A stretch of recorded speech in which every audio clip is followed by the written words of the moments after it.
Register now at entropartners.com/read-align.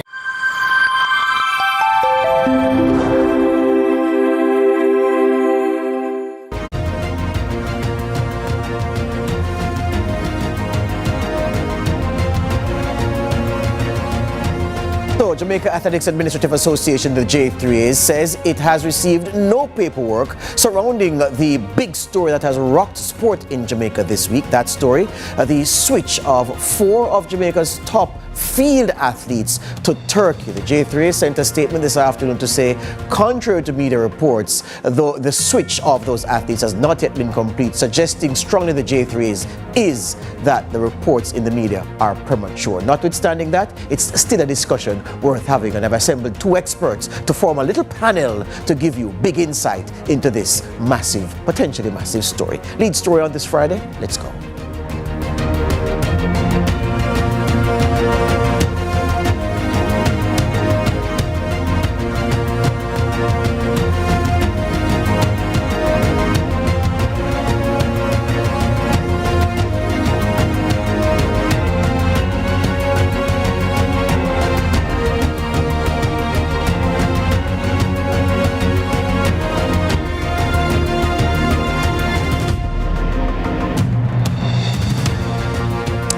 Welcome to Lead Story on this Friday. So it's the story that has everyone talking, yeah, especially because it has more than a tinge of politics about it, given the strong response from the opposition spokesman on sport, Wavell Hines, demanding that a national sports policy be promulgated and pointing to what he says the failures of the Holiness administration, which contributed to this situation where it has been reported that 4 of our top field event stars, including a reigning Olympic champion, have made the move to switch allegiance to Turkey. As I said, the J3 has issued a statement this afternoon saying no paperwork has come before them. They haven't signed anything, and that's a necessary part of this switch. And until then, it will keep its powder dry. So, in case you came in late and the brief I just gave to you is not sufficient to bring you up to speed with this story, well, what about this? This day in sports, 2 of Jamaica's top track and field athletes, Olympic men's discus throw gold medalist and record holder Roger Stoner and Olympic men's shot put bronze medalist Rajendra Campbell, have switched national allegiance to Turkey, sparking widespread reaction across the athletic community and social media platforms. Reports are that horizontal jumpers Wayne Pinnock and Jaden Hibbert have also taken flight to the European country. Further reports indicate that both athletes are set to receive an upfront signing bonus of $500,000, along with monthly stipends and additional performance-based incentives for podium finishes while representing Turkey. The move has stirred mixed reactions online, with some fans expressing disappointment over Jamaica losing 2 promising talents, while others have shown understanding, acknowledging the challenges faced by athletes in securing funding and consistent development support. Neither athlete has publicly commented in detail about the reasons behind the switch. Under World Athletics rules, athletes who change national allegiance must observe a 3-year waiting period. Therefore, to compete at the 2028 LA Olympic Games, the athletes are expected to complete their switch of allegiance before the end of June. Jamaica Athletics Administrative Association J3A President Garth Gale has described the reports as mere allegations at this stage, noting that the association has not yet received any official documentation to confirm the claims.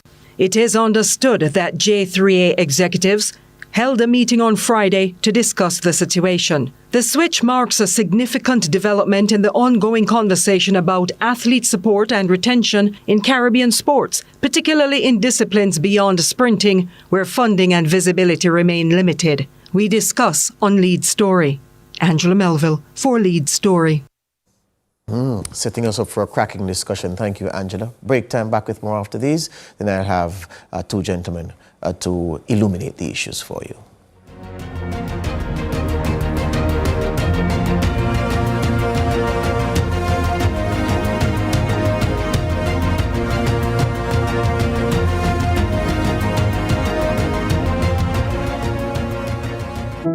Every child deserves a home filled with love. When hope meets heart, a new journey begins. Welcome home, David. Welcome, David.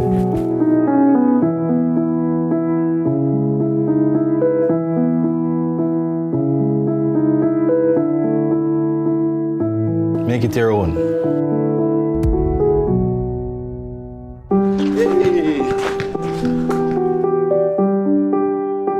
Family is built on moments shared. Go, David, yes! Every smile and every shared moment connects us with a brighter future. Here, you're not just welcomed, you're family. Foster hope, foster love, foster a child today. Contact the CPFSA for more information.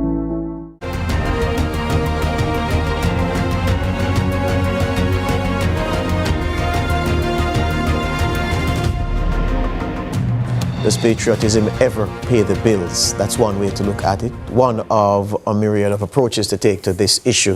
Where 4 leading field events exponents in Jamaica are reportedly off to Turkey. The J3A says, well, it's not quite done because we have gotten no paperwork.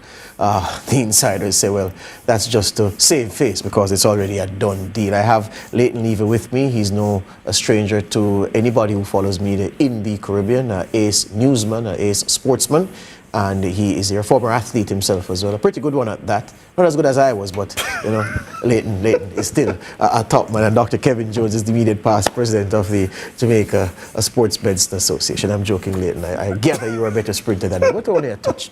Here we go, gentlemen. I have you in studio with me, Leighton. So you, of course, are embedded in these issues. What is the true position, as far as you know? The true position is that these 4 athletes whose names have now become public have signed documentation starting the process through which they are become Turkish citizens within the 3-year window that's mandated by World Athletics to become eligible to compete for Turkey by the LA 28 Olympic Games. What we've understood is that at least 2 of these athletes have had their passports already. One's passport is on the way. We're not quite sure where the 4th is in terms of the transfer process. We have established without a shadow of a doubt that this is indeed a fact. This is not speculation. This is not anything out of the ordinary. In fact, I've had people close to 2 of the athletes actually reach out to me just yesterday to pretty much agree to a potential interview, to be the first to talk about why this has happened. And you know, and of course, it's not just me. There's several other media houses, including Television Jamaica, they've spoken to consultants in Turkey who have established that this is actually a fact and this is actually happening. And so there is no reason to doubt what we've been reporting. The reporting has been pretty accurate from all fronts. And so the statement by the J3 this evening saying that they haven't received documentation is a little bit disingenuous in the sense that the Turkish authorities have until the end of June to complete their paperwork to then make the requisition for the transfer. So there's probably not a need yet to reach out to the J3As. One question for you. Is the J3As, the Jamaican Authority, an inactive ingredient in the process? In other words, the athletes want it, the Turks want it. Is it that the J3As must comply? Can they not sign? And if they do not sign, what happens to the process? Well, that's the challenge that we are not quite clear on just yet. Because according to the World Athletic rules on transfer of allegiance, the thing that it speaks clearly to is that Turkey has to fulfill its obligations agreed upon with the athletes. If it becomes necessary, they and the J3As can agree to actually waive or reduce the transition time from 3 years as mandated by World Athletics to whatever period they agreed to. But the athletes have already made their minds up, so there's not much that the J3As will be able to do. Can they challenge it? I doubt there'll be much credence in doing that because the athletes already have signed on agreements, an 8-year contract, plus 2 Olympic cycles for them to represent Turkey from 2028 going forward. Dr. Jones, how are you receiving the news of this development, especially the little sweetener that Leighton just introduced into the mix? Dr. Jones? We're not hearing Dr. Kevin Jones, immediate past president of the Sports Medicine Association, so we crack on. Here's the thing though, Leighton. Why? Well, where do I begin? Look, one of the things that especially field event athletes, I realize that there are 4 field events athletes. 3 of them were responsible for 50% of the medals won at the Paris Olympic Games last year. For years, athletes have spoken to me and they've spoken publicly about the scant disregard in which their accomplishments are received by this country. Take Roger Stoner, for example. What he did is unprecedented. He's the first discus thrower from the Western Hemisphere to win an Olympic gold medal in the discus in a mark that would have won every single Olympic Games from 1896 till now. Yeah. He comes home, he gets $3 million, I think, which is about 19,000 US. He gets Sportsman of the Year. That's it. What is being offered? Monthly stipend, reported transfer fee of 500,000 US dollars. And if he wins a gold medal at the Olympics or World Championships, it's 531,000 US dollars, 300,000 for silver, 130,000 for bronze. He's come home and not one single corporate has said, you have accomplished history that cannot be broken. Why not you become an ambassador? Has he approached corporate? Our corporate is expected to come to him. But why would he need to come? He's already made his mark. He's already established why he should become an ambassador. But outside of the top 5 companies that usually sponsor the usual athletes, suspects, yes. Nobody else has come forward to say, hey, this is a man who's created history, another piece of history for Jamaica. Nurture him to higher heights. Yes. So why not support him? You know, and it's the same for, if you talk to any thrower, any jumper, they will tell you the similar stories. Nobody pays attention because if it's not a sprinter, it doesn't seem to matter. And it's an issue that when you hear Rajendra Campbell talking about having to work a couple of jobs just to be able to feed himself, to go to training, to go to prepare for the trials, go to the Olympics, where he created history himself as the first Jamaican ever to win a medal in a shot put. Crickets when he comes home. Dr. Jones, are you there? Your perspective on this issue as it is unfolding? I missed some of what Leighton has said, but I've heard the last part there and I agree with a lot of what he has to say. Yes, Dr. Jones, proceed. Right, so I don't know all the details like Leighton is describing there. That's no from a field events coach and field events person that what he's saying is actually what happens. I mean, I know of a situation of an athlete I used to coach in the 90s who went on to win a major medal at one of the games. I'll keep it as big as possible.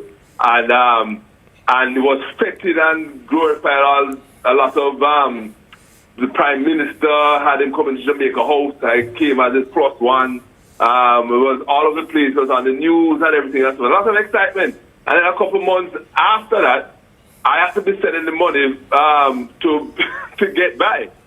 You know, so we know a lot of time, a lot of hype when it happens. When Stoner won last year, everybody was coming out, lead opposition, Prime Minister, everybody was coming out and saying about, we have to spend time with the field events. But this is not the first time we've heard it. When James Beckford won silver medals in the long jump, 96. What was it, 90? Was it 90? What is that year? 96? Yeah. Right. When Beckford won, you hear the same thing. And you hear it over and over again. The minute somebody in the field event does well, you hear all this story about, we need to give more money and more attention to the field events. And then you hear people say that, we're doing better in the field events, when they really didn't have much to do with the development of the field events, because where all of that is coming from is really from the coaches.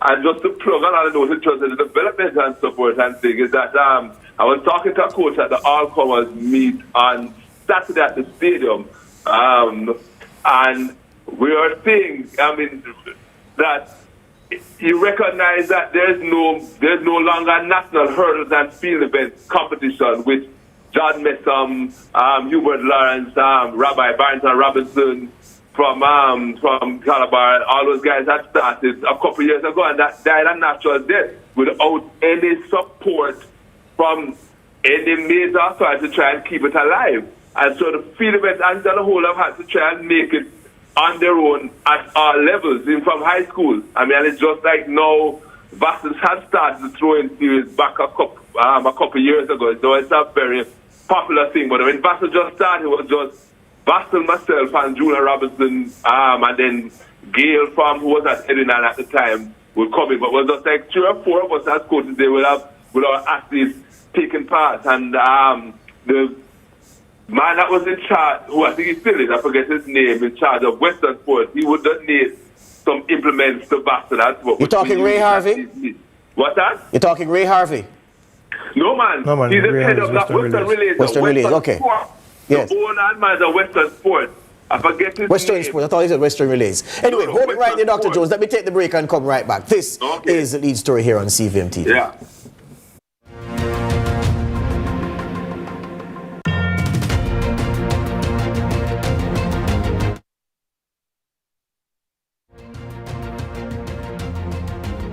Save when you charge your electric vehicle with JPS. It's even more affordable than gas. Our Charge and Go network offers the fastest electric vehicle chargers, so you can power up in as little as 30 minutes. With over 39 charging points island-wide, you'll always find a convenient place to shop, eat, work, or relax while you recharge. The Charge Lab app and Charge and Go RFID card make it easy to pay and track your charge right from your phone. Start charge. Learn more at jps.com/charge and go.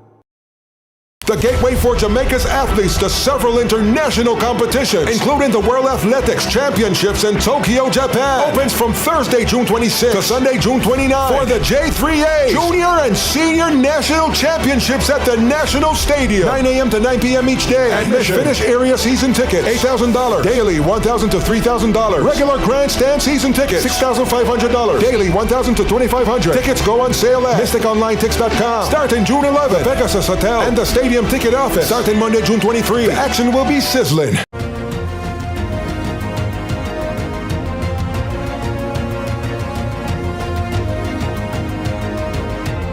Welcome back to Lead Story here on CVM TV. Leighton Levy is in studio with me. Dr. Kevin Jones, immediate past president of the Jamaica Sportsmen's Association, is online. He is lamenting the lack of support historically for athletes in the field and says that when they do achieve success, there's no shortage of glad handers to hail them to the high heavens. Then they walk away soon after and leave the athlete to struggle to maintain their elite status. Leighton Levy, of course, the man with the insight, giving us giving us additional perspective to the story as it unfolds. And he says, based on his best information, it's a done deal, and it's just for the paperwork to arrive for those who should approve to do so, because the athletes have gone a far way towards securing all they need to compete for the Turks. Here's the thing, though.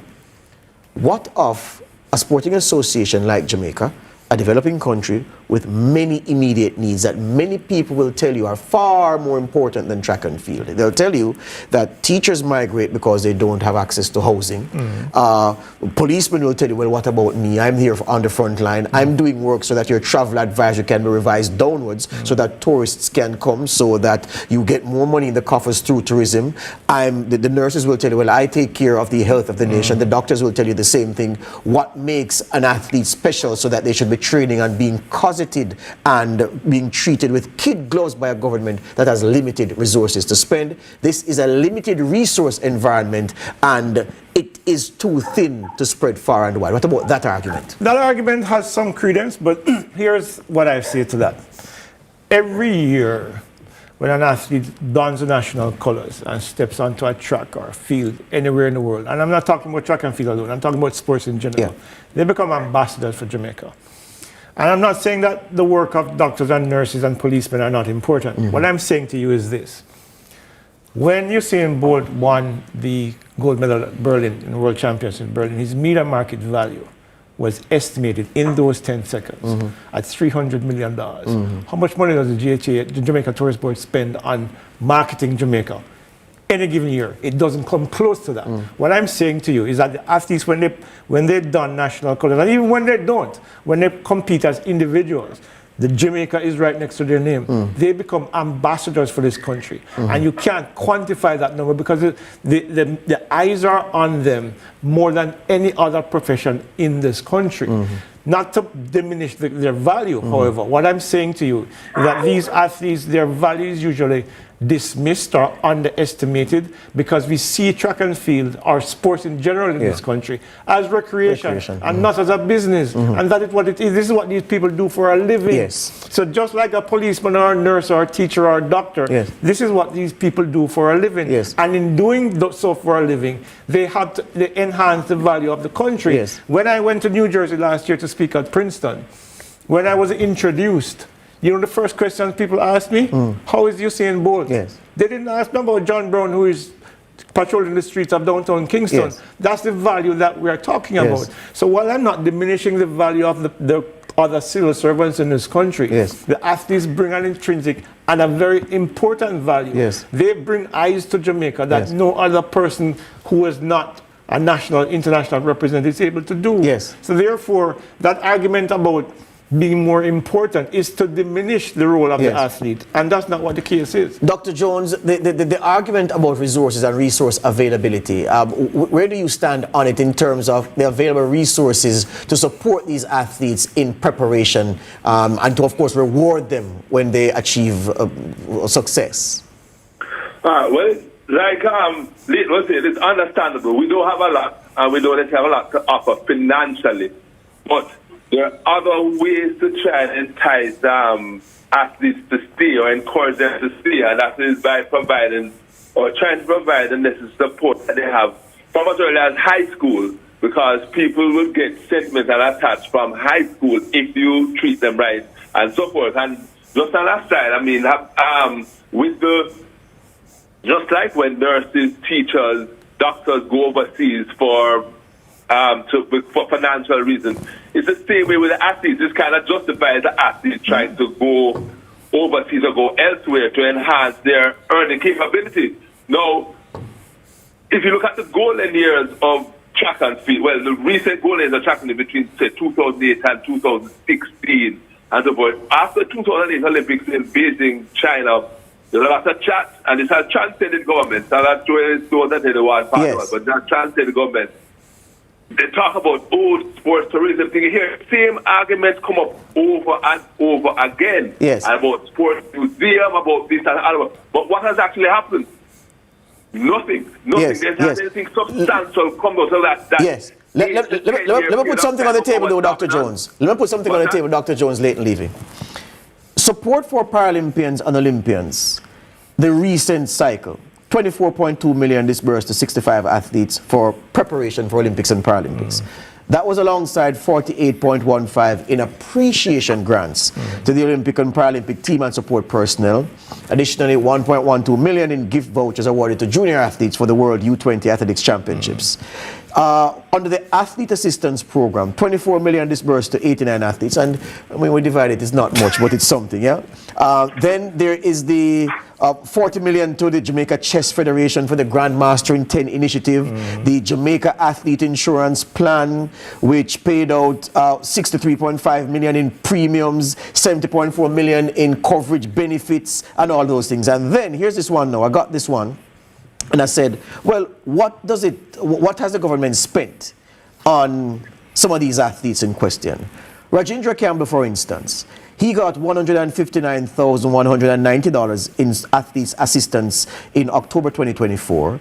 And in May 2025, he got another $239,625, which means that under the Athletes Assistance Program between October and May last year, he got $398,815 from the government. When you take him and the list I have here of several other athletes, they've received between October last year and May this year, $2.6 million to help them prepare. Now, I'm suggesting to you that the sums are not huge. We don't have a per capita GDP, per capita income rather, a GDP, a GNI, gross national income. We don't have a total budgetary space like Turkey does. And even so, Turkey is not the richest country in the world. There are several nations with far deeper pockets who could do 10 times more than what Turkey is doing to take athletes. So I'm saying against that background, what hope does a nation like Jamaica have of preventing nations with deep pockets and the fiscal space from doing on a larger scale what Turkey is doing in this George, go-round? right. Because I hear this argument a lot. Yes. Multiply that by 160, those numbers,